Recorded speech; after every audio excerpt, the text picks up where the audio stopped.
Today I'm here to talk a bit about innovation and how we're really trying to drive down the cost of building in Australia and create a whole new affordable seniors housing segment in Australia. Just by way of background, Ingenia, for those of you who've got long memories, we used to be the ING Community Living Fund. We changed to Ingenia back in 2012. And then for those of you who've got really long memories, you may remember a company called Village Life, which was a portfolio of seniors rental villages, or for those of you who are stockbrokers, I think you called it Village Def. So across Australia, we have around 650 team members. We have 60 communities. We straddle 3 different businesses. We've still got our Ingenia Gardens business, which is one of Australia's largest affordable seniors rental communities, and we're continuing to grow and invest in that. Secondly, we own some of the best holiday parks in Australia on the east coast, ranging from Cairns down to the southern New South Wales coast. And lastly, our key growth segment is land lease communities, competing with James in Victoria, and we've got communities in New South Wales and southeast Queensland. Up until 2012, Deferred Management Fee Villages, DMF, was our largest business. We made the decision to exit that and really focus on affordable seniors housing. So we reinvested in our rental villages, and then we made the decision to really focus on land lease communities. And what really attracted us to that part of the market is around 78% of seniors over the age of 65 own their home outright, but in relative terms they've got substantial equity in their family home but limited savings. And under the traditional DMF model, and I've built many DMF villages, it's really hard to free up a lot of surplus capital coming out of the resident's home.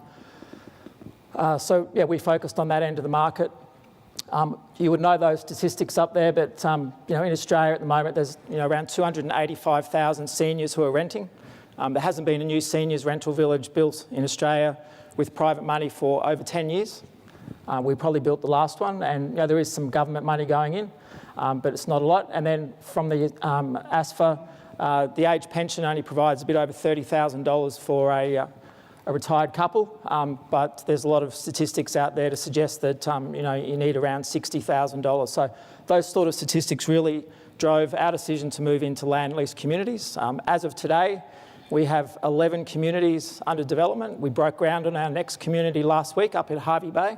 We have 270 homes currently under construction, and we've been able to pretty much double our rate of sales year on year for the last 5 years. This year we'll be settling around 350 homes, and we'll be pushing up towards 500 homes next year. One of the key things we've really been working at on Ingenia is lowering the cost of housing in Australia. Over the last 3 or 4 years, I've been over to the US 5 times, and what you can see on the left there, that's a typical land lease home that exists in the US. That home there is in Arizona. The build cost is around $320 a square metre. So it's around 1/4 of the cost of what it costs in Australia. That home there on the right is something that we're building at the moment up in Logan, in Brisbane, in the southwest corridor, and that's around $1,400-1,500 a square metre. We currently have 8 different builders that we use, so we're pushing our builders really hard, but it's really hard to really consistently lower the cost of building homes in Australia and deliver a quality product. Our sort of mantra or holy grail, what we're really pushing hard on at the moment, is to get those homes under $1,000 a square metre. We think that's going to have the potential to open up a whole new seniors affordable housing market in Australia, as well as really enable us to also deliver a lot of affordable seniors rental accommodation. When we look at the cost of housing in Australia, there's 3 components, and this is benchmarked across what we're doing, and we have made the presentation available to Chris, so happy for that to be distributed. But we're looking, the cost of the home for us is around $150,000 to $200,000. And that would be a home that's somewhere between 90 and 130 square metres under roof space. The land, what we're paying, is typically per home site, and that home site's around 220, 230 square metres, is somewhere between $10,000 up to $80,000. So $10,000 is the land we got in Hervey Bay. We optioned up an old golf course, and $80,000 is what we've paid in Western Sydney. And then the civils and infrastructure, plus government taxes, which continue to grow, that's somewhere between $60,000 and $100,000 per home. So that's the roads, electricity, sewer, putting in your clubhouse, and your government taxes. So at the moment, we're really focusing on the home cost and trying to get that down to less than $1,000 a square metre, and that should have the potential to take maybe $50,000 out of the cost of that home. And rather than just bank that as additional margin, we want to use that to lower the entry price for these homes for our incoming residents. Over the last few years, we've been also pushing hard into build to rent. And so in addition, we've got our Ingenia Gardens portfolio, which is 26 villages across Australia. But we've also been acquiring some really rundown caravan parks up in Brisbane.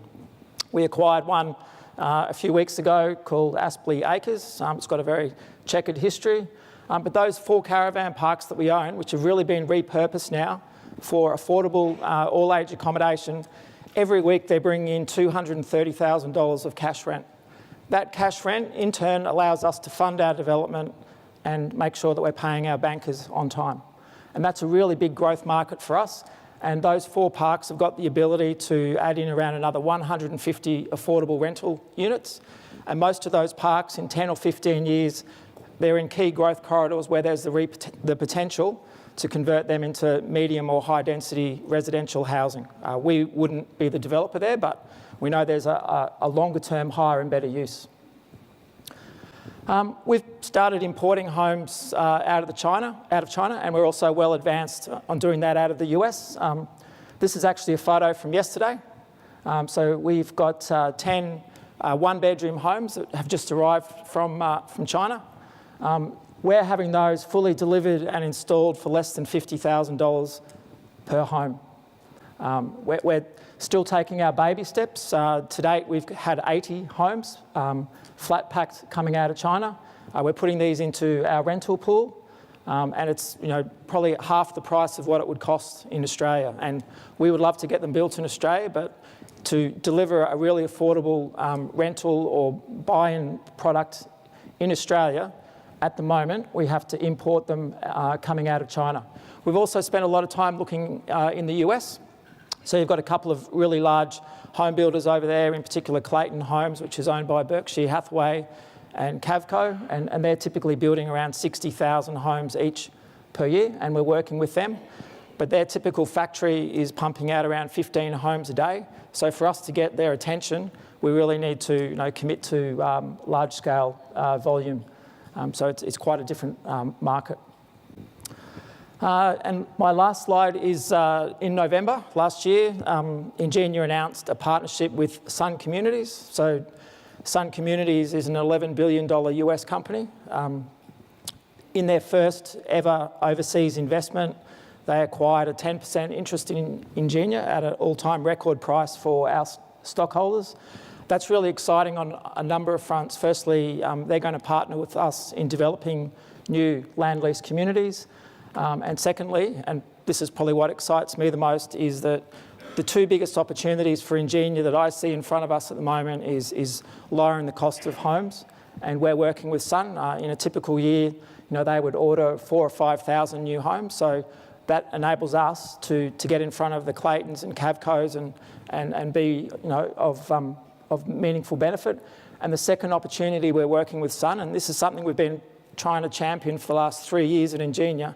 But whether it's a land lease community or DMF village, there's no resident finance out there. So the only way that our residents can finance moving in is to sell their family home and use that.